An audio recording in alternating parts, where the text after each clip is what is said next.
Toda democracia moderna se enfrenta a un problemón fundamental: ¿cómo organizamos el poder? Queremos que sea eficaz, claro, pero sin que termine convirtiéndose en una tiranía. Hoy vamos a meternos de lleno a entender los tres grandes modelos que intentan resolver justo ese dilema. Seguro hemos escuchado estos títulos por todos lados, ¿no? Presidente, primer ministro, canciller. A primera vista parecen casi lo mismo, pero cuidado, representan formas pero muy distintas de ejercer el poder. Entonces, ¿cuál es la diferencia real y por qué es tan importante? Vamos a averiguarlo. Miren, este será nuestro mapa. Primero, vamos a la raíz del asunto, el dilema del poder. De ahí nos echamos un clavado a cada sistema: el parlamentario, el presidencial y el semipresidencial.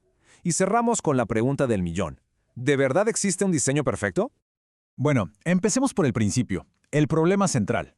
Cualquier democracia representativa, desde que nace, se topa con este reto: cómo repartir el poder del Estado para que las cosas caminen, pero sin que una sola persona o un solo grupo lo controle todo. Y es que estos sistemas no salieron de la nada.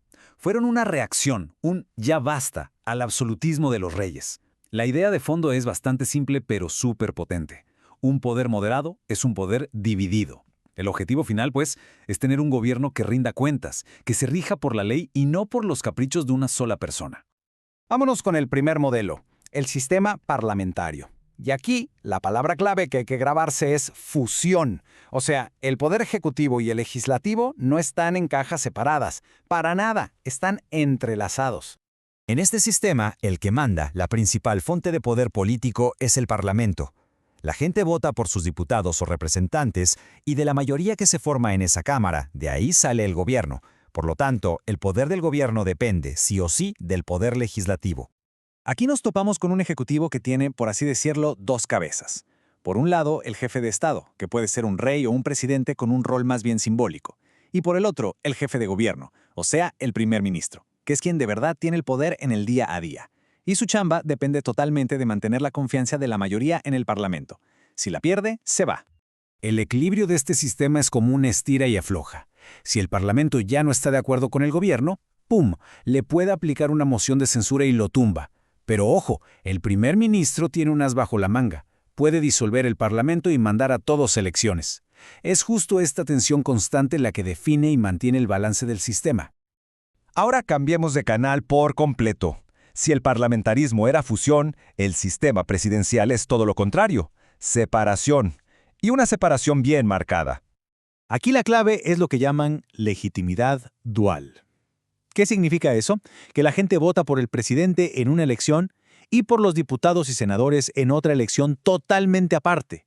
Esto crea dos fuentes de poder distintas e independientes. Ninguno le debe su existencia al otro. A diferencia del modelo anterior, aquí el Ejecutivo tiene una sola cabeza. El presidente es, al mismo tiempo, el símbolo de la nación y el jefe de todo el gobierno. Y esto es importantísimo. El presidente no necesita la confianza del Congreso para seguir en el cargo. Su periodo está fijo en la Constitución y punto. El equilibrio aquí no es de confianza, sino de frenos y contrapesos. El presidente puede frenar al Congreso vetando sus leyes, pero por otro lado, el Congreso tiene el arma más poderosa de todas: el juicio político, o impeachment, con el que puede quitar al presidente si comete delitos graves. Es una relación diseñada para el conflicto y el control mutuo. Y llegamos al tercer modelo, uno que intenta ser como un híbrido, que busca agarrar lo mejor de los otros dos. Es el sistema semipresidencial, y aquí la palabra clave es compartir.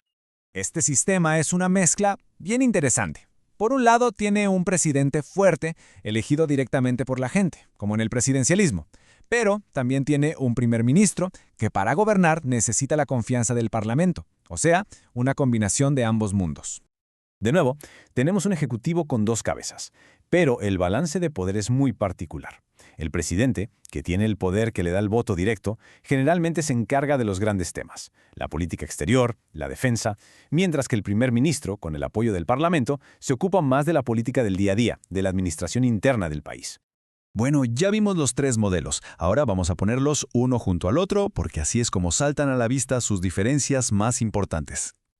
Esta tabla lo resume todo de maravilla. Fíjense en el patrón. El Ejecutivo puede ser dual o único. La relación con el Legislativo de fusión total, de separación total o una mezcla rara. Y claro, los mecanismos de control son el reflejo de esto. La moción de censura es para los sistemas donde hay dependencia del Parlamento, mientras que el veto es la herramienta de un presidente que está separado del Congreso.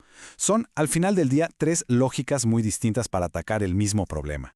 Entonces, ¿cuál es el mejor? Quizás esa ni siquiera sea la pregunta correcta.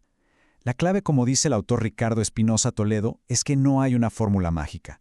El éxito de un sistema no depende solo de lo que diga la ley, sino de la historia, la cultura política y, claro, la gente que lo hace funcionar.